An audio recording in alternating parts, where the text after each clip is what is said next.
नमस्कार दोस्तों, मैं हूं अस्पित चौहान और आप देख रहे हैं आपका अपना यूट्यूब चैनल। बहुत से साथी शिक्षा मंत्री बी.डी. कल्ला साहब का द्वारा वो दिया गया बयान फरवरी तक न्यू वैकेंसी जो रीट 2021 के बेस पर अध्यापक भर्ती 2021-22 हो रही है, उनकी फरवरी लास्ट तक हम काउंसलिंग करवा देंगे।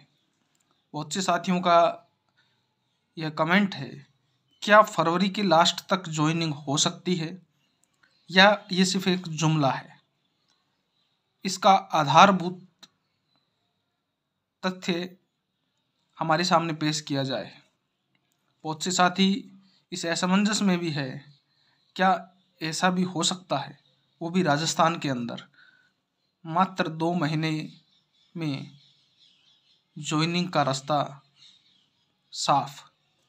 क्योंकि बहुत से साथी जो पुराने हैं, नए हो सकते हैं इस चीज़ को यकीन मान लें, लेकिन जो पुराने हैं जिनको पता है कि लिस्ट आने के बाद भी राजस्थान में एक साल लग जाता है ज्वाइनिंग होने के लिए, तो वो इस चीज़ को मानने के लिए कतई तैयार नहीं है।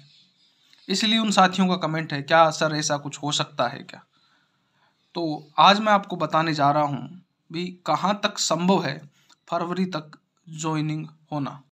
दोस्तों, आप सभी को पता है भी एक भर्ती की प्रक्रिया क्या होती है, प्रोसेस क्या होता है और किस तरीके से भर्ती लास्ट स्टेज पर पहुंचती है। अभी तक प्रारंभिक स्टेज चल रहा है, यानी फॉर्म भरे जा रहे हैं और फॉर्म में भी अभी तक बहुत सी खामियां हैं जिनका दिन प्रतिदिन सुधार निदेशालय भी करने की कोशिश कर रहा है और हम भी उनको अवगत कराने की कोशिश कर रहे हैं कि आपको इन चीज़ों को बदलाव करने की ज़रूरत है।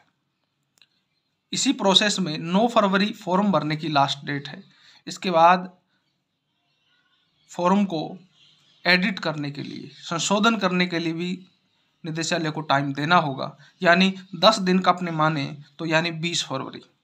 फिर कट ऑफ जारी करने का क्या प्रोसेस रहेगा, आप सभी को पता है। अकॉर्डिंग टू निदेशालय विज्ञप्ति, अब की बार का जो प्रोसेस है वो आरपीएससी जैसे प्रोसेस अपनाती है उसके अकॉर्डिंग होगा, यानी पहले लिस्टें जारी होगी 2 गुना की, और उस 2 गुना की लिस्टें जारी करने में कम से कम 1 हफ्ते का समय लगेगा, यानी आपकी आ गई 27 फरवरी।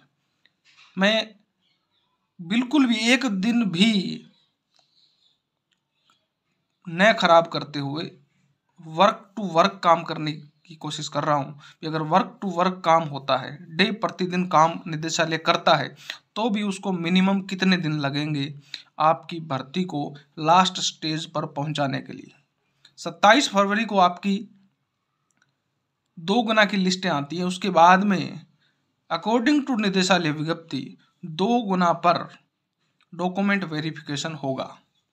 क्यों होगा, उसका कारण है क्योंकि उन्होंने कहा है भी एक अभ्यर्थी सिर्फ एक सब्जेक्ट में ही सिलेक्ट होगा, और अगर वो 2 से 3 फॉर्म भरता है तो उनमें से एक फॉर्म को हम सेलेक्ट करेंगे उस अभ्यर्थी के उस दावे के आधार पर भी, वो जिसको प्रायोरिटी पहले देगा, प्राथमिकता जिस सब्जेक्ट को देगा उसको छोड़ के अन्य फॉर्म को उनको रिजेक्ट कर दिया जाएगा।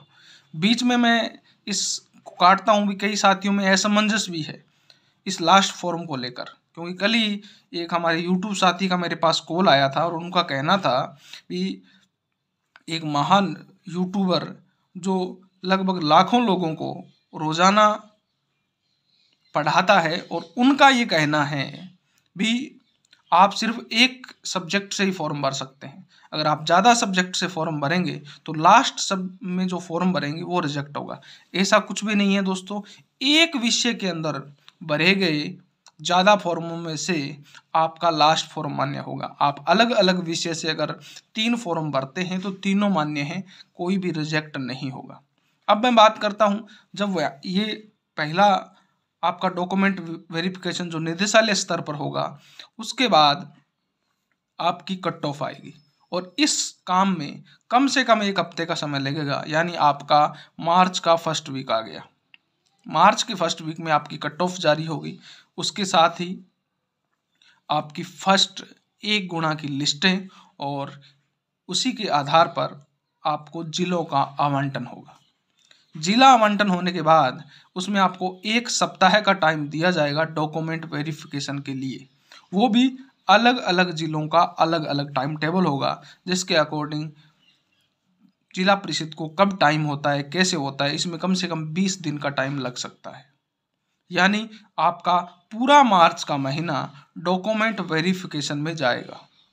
मार्च निकलने के बाद आपकी ज्वाइनिंग ऑर्डर होंगे। ये जिला परिषदों की हुई मीटिंग के आधार पर, यानी अगर जिला परिषद दोनों काम एक साथ भी करता है तो भी मार्च का अंतिम महीना आ जाएगा। वो भी किस कंडीशन में, यानी 31 मार्च तक। मैं मानता हूँ भी अगर किसी भी प्रकार की रुकावट नहीं हो तो आपकी ज्वाइनिंग हो सकती है, लेकिन इसके बीच 2 बड़ी रुकावटें मेरे को अब नज़र आ रही हैं और वो दोनों लेवलों में है।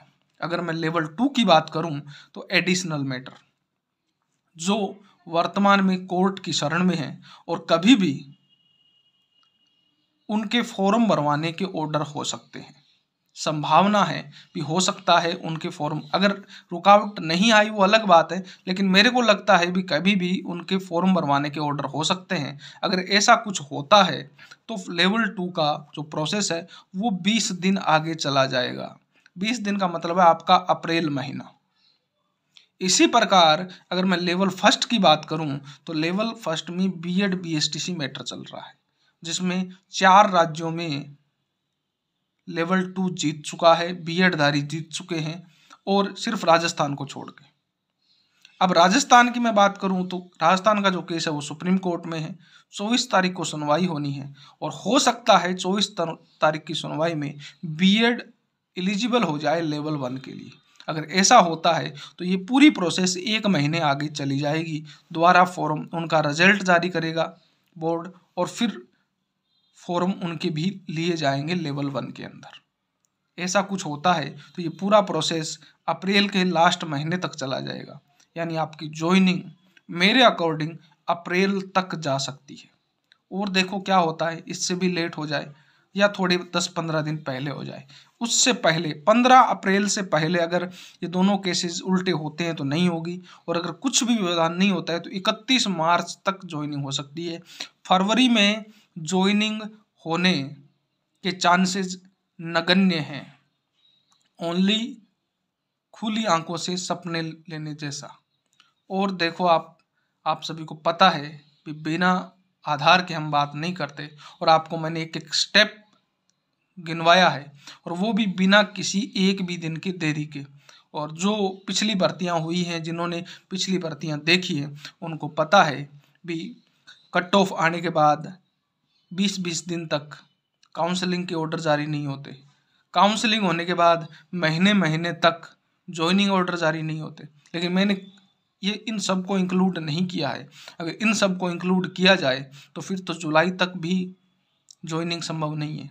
लेकिन मानते हैं भी अगर शिक्षा मंत्री जो कह रहे हैं उसके अकॉर्डिंग सब कुछ सही हो, उनका इतना प्रेशर हो कि जल्दी से जल्दी सब काम किए जाएं, तो फिर भी मार्च 31 तो आएगा। ओके दोस्तों, आशा करता हूँ आज के वीडियो से आपको ये डाउट क्लियर हुआ होगा। फिर मिलता हूँ एक नए वीडियो के साथ, तब तक जय हिंद जय भारत।